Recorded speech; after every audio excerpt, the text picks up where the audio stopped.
People list and sell stuff on eBay to opening up an estate selling company that helps people buy and sell stuff internationally. Yeah, it's been in the Valley for almost a decade now. Maybe you're downsizing to a smaller home, or if you've inherited some things. Yetta Gibson shows us how his business may help you out. One of the last things I ask people when I'm doing an initial walk through the house, I go, well, do you have anything in the yard? And they look at me like I'm crazy.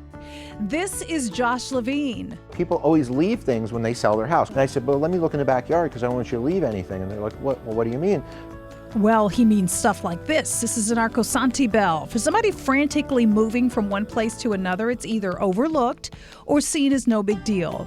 To the internet and the world, that's a $500 bell. So why would you leave this in your backyard? Same for this old saxophone. And this is the kind of thing that your kid took lessons in the 60s and it's sitting in the closet. It may be trash to you, but sometimes it's worth something, sometimes a whole lot of something. It's a $6,000 saxophone.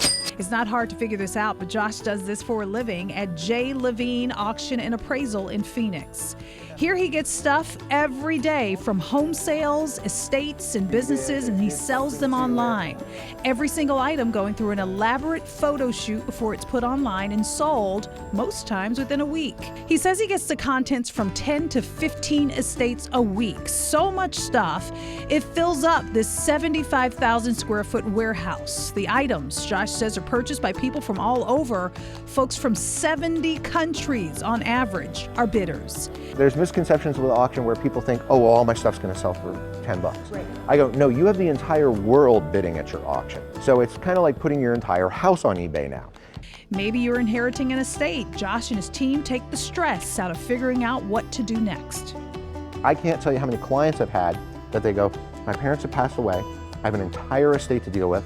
They take off of work.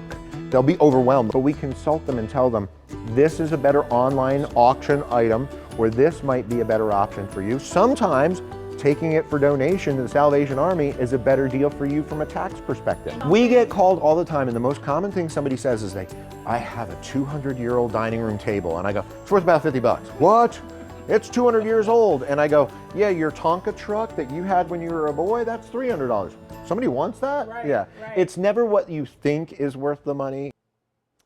So J. Levine Auction opens up its warehouse on Fridays for people to come in and browse, touch, and feel before they bid online. There's an article on Fidelity.com on the do's and don'ts and what to expect during the estate settlement process. We have a link to it on our website.